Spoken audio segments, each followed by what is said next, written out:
Când am amintit într-un video cu ceva timp în urmă că noi consumăm smântână foarte grasă și imediat am primit foarte multe comentarii. Oh, vai, smântână, de ce? Este inflamatoare, mănânci lactate, vai, cum se poate așa ceva? Oameni buni, lactatele pasteurizate, și sunt foarte multe studii pe acest subiect, creează inflamație în corp. Lactatele crude, normal de la vaci care sunt testate săptămânal și care laptele este dus la teste și au fost hrănite natural, fără hormoni, fără antibiotice, deci nu au nicio legătură cu lactatele regăsite ambalate sau reambalate sau lactatele care sunt în general adică trec prin acel proces de pasteurizare, adică o temperatură foarte, foarte înaltă de fierbere și din dorința de a elimina tot ce înseamnă elemente nocive și toxine și alte cele și microbi și altele din această categorie. Dar în momentul în care se consumă o smântână sau un lapte crud, cu măsură, logic, nu mâncăm acum smântână pe pâine în orice secundă din viața noastră, dar o smântână fermentată, și mai ales sunt fermentate, că aici am vrut să ajung, este total altceva. Deci nici nu se compară cu un produs pasteurizat care, da, este pro-inflamație. Da, cum se cheamă, telemeaua și tot ce brânzeturile cașcavalul sunt inflamatoare. De ce? Fiindcă ele nu sunt fermentate, ele sunt făcute cu acea sare care coagulează sau cu cheag artificial sau știu eu ce alte feluri de... Deci nu se pot compara cu niște lactate fermentate sau crude. Nu au nicio legătură. Și o să-mi spuneți, păi da, uite, cazeina, una alta.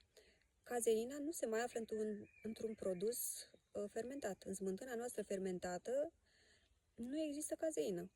Nu, fiindcă a fost consumată în procesul de fermentare.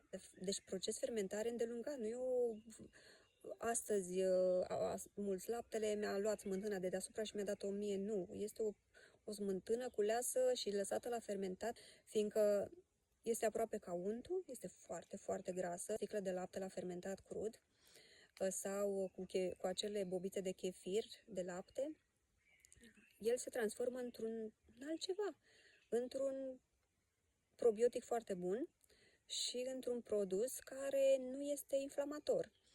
Și chiar discutam cu un chimist pe tema asta și îmi spunea că da, nu are nicio legătură, adică nu se compară niște lactate pasteurizate cu niște lactate fermentate, mai ales dacă consum ceva fermentat. E foarte important. Sau cel crud. Din nou subliniez, trebuie să fie testat, nu luat de la oricine, fiindcă pot să fie tot felul de paraziți și alte cele în el. Și da, e bine de știut că și acest lucru și, nu știu, suntem foarte învățați să auzim anumite lucruri, să le pescuim așa din aer, da, lactatele sunt pro-inflamație sau una sau alta, dar să nu aprofundăm situația, să spunem, care dintre ele, care categorie, toate lactatele sau doar cele pasteurizate din comerț sau cele reambalate sau cel cumpărat din piață, de la țărani, fiindcă, v-am mai spus și în trecut, laptele acela de multe ori este contrafăcut și au fost foarte multe scandaluri pe tema aceasta, chiar și în zona noastră de mai multe ori. Au fost scandaluri în piață și eu nu am fost de față când s-a întâmplat, dar mi-au povestit femeile de acolo, fiindcă am luat în decursul anilor decât de la o persoană sau două maxim, de încredere totală și mi-a spus, știi ce a găsit în laptele lui respectiva? Oxid, aracet, amidon,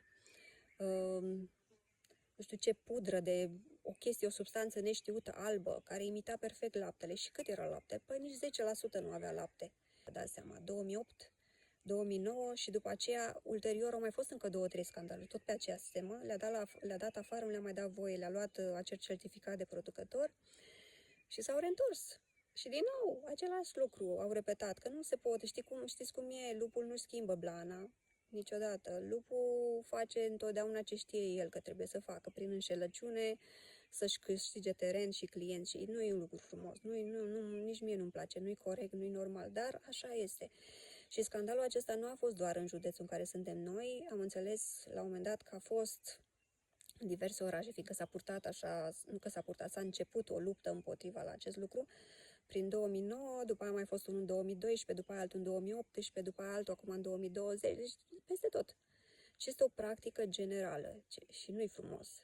Nu mi se pare frumos, cum v-am spus. Și mai ales să spui și să te bați cu mâna în piept. Eu am un produs natural, produsul meu e de românesc, de la țară, vaci care pasc la pășune și dreg și când colo vacile alea poate pasc la marginea drumului unde iarba e plină de metale grele și alte nebunii și noxe și tot felul de la toate mașinile și pe câmpuri chimicizate și în fine. Dar cam așa. Fiți atenți și asigurați-vă că de unde vă luați, deci dacă doriți să consumați totuși lactate, chiar și fermentate, să fie o sursă bună, un producător local de încredere și mai întrebați păreri și în dreapta și în stânga, nu vă încredeți total în cineva, doar fiindcă v-a spus sau doar fiindcă a părut cinstit, întrebați în dreapta și în stânga și poate veți fi uimiți de ce aflați.